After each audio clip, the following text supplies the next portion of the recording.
Bonjour, je suis Emmanuel Brunet, l'auteur de la boîte à outils du Design Thinking aux éditions Duno. Dans cette vidéo, nous verrons le processus de Design Thinking. Vous verrez qu'il est très important de comprendre chaque phase de cette méthode d'innovation. Vous pouvez utiliser le Design Thinking, par exemple, pour créer ou améliorer un produit, que ce soit un produit pour le B2B, que ce soit un produit pour le B2C, et aussi une appli ou un site internet. C'est aussi très utile pour créer ou améliorer un nouveau service, toujours pareil, dans un B2B ou dans un B2C. Vous pouvez aussi utiliser le Design Thinking pour créer ou améliorer un nouvel espace, que ce soit un espace de vente, par exemple. Ça peut être aussi un espace de repos pour vos collaborateurs, un espace logistique ou même directement un projet architectural. Avec le Design Thinking, on peut aussi imaginer une meilleure expérience client, comme un meilleur accueil en boutique ou sur un point de vente. On pourrait aussi imaginer utiliser le Design Thinking pour réduire un taux de plainte dans une entreprise ou réduire les retours de marchandises, par exemple. Le Design Thinking peut aussi être utilisé pour améliorer un processus en interne. Par exemple, on pourrait améliorer l'accueil des nouveaux collaborateurs dans une entreprise. Il pourrait aussi être utilisé pour enlever les frictions, les tensions, le stress au sein des collaborateurs d'une entreprise en les faisant co-créer ensemble un projet. Et puis, on peut aussi utiliser le Design Thinking pour mettre en place un nouveau business model, un nouveau business plan pour votre entreprise. Enfin, vous pouvez utiliser le Design Thinking lors d'une nouvelle organisation interne, que ce soit pour un changement hiérarchique ou un organigramme.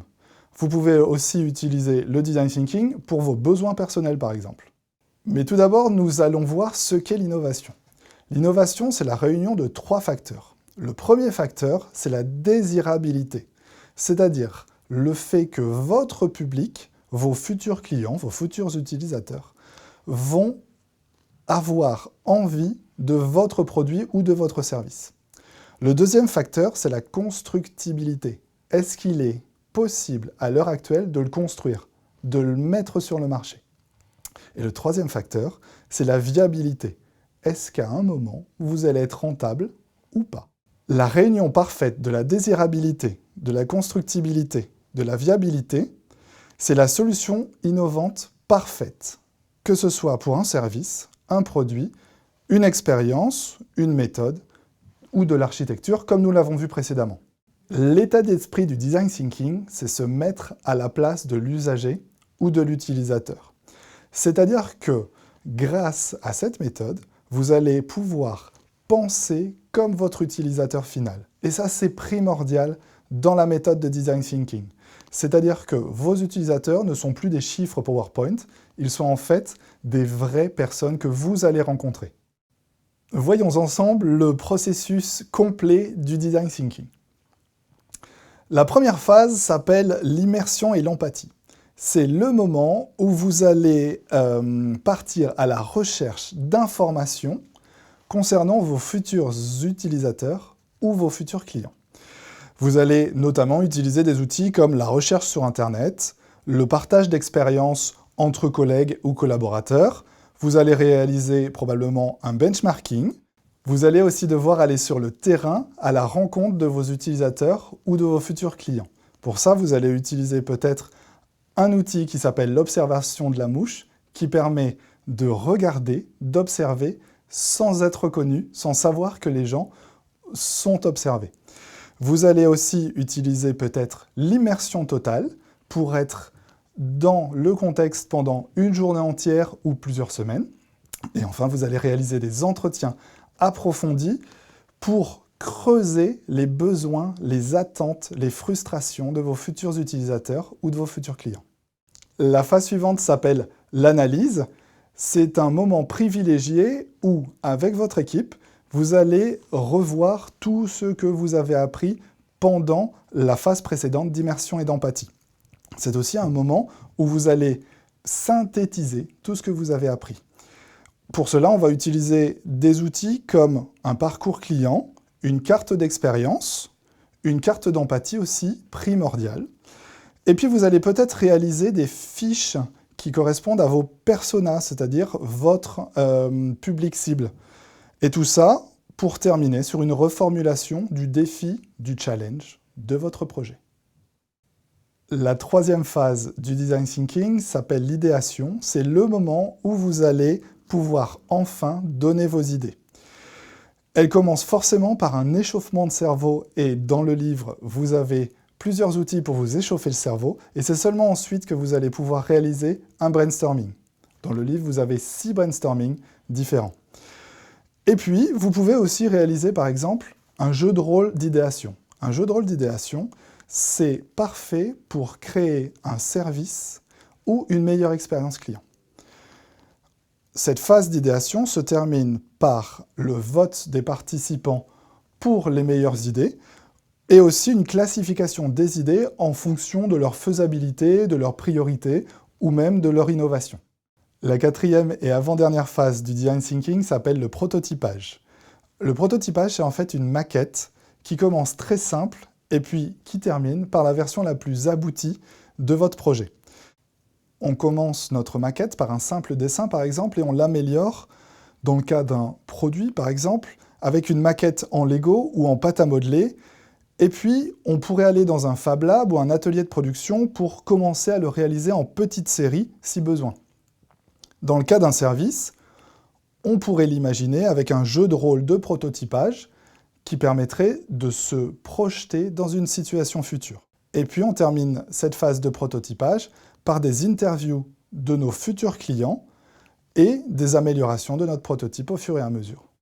Enfin, le design thinking se termine par une phase d'implémentation, avec notamment un plan d'action pour imaginer les futures semaines, les futurs mois, voire les futures années de notre projet, et puis un business model Canva pour enfin lancer votre projet et le faire prospérer. Le processus du design thinking n'est pas un processus linéaire. C'est-à-dire qu'il permet de revenir en arrière d'une phase à une autre en cas de besoin, en cas de doute.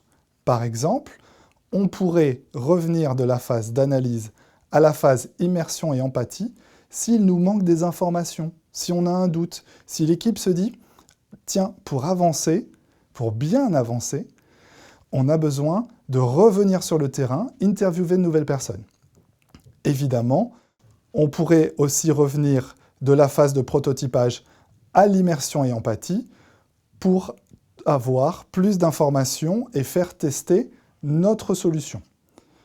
En fin de processus design thinking, lors de l'implémentation, vous pouvez tout à fait revenir en phase d'immersion et empathie pour créer une version numéro 2 de votre projet, pour l'améliorer et pour être toujours plus proche de votre client.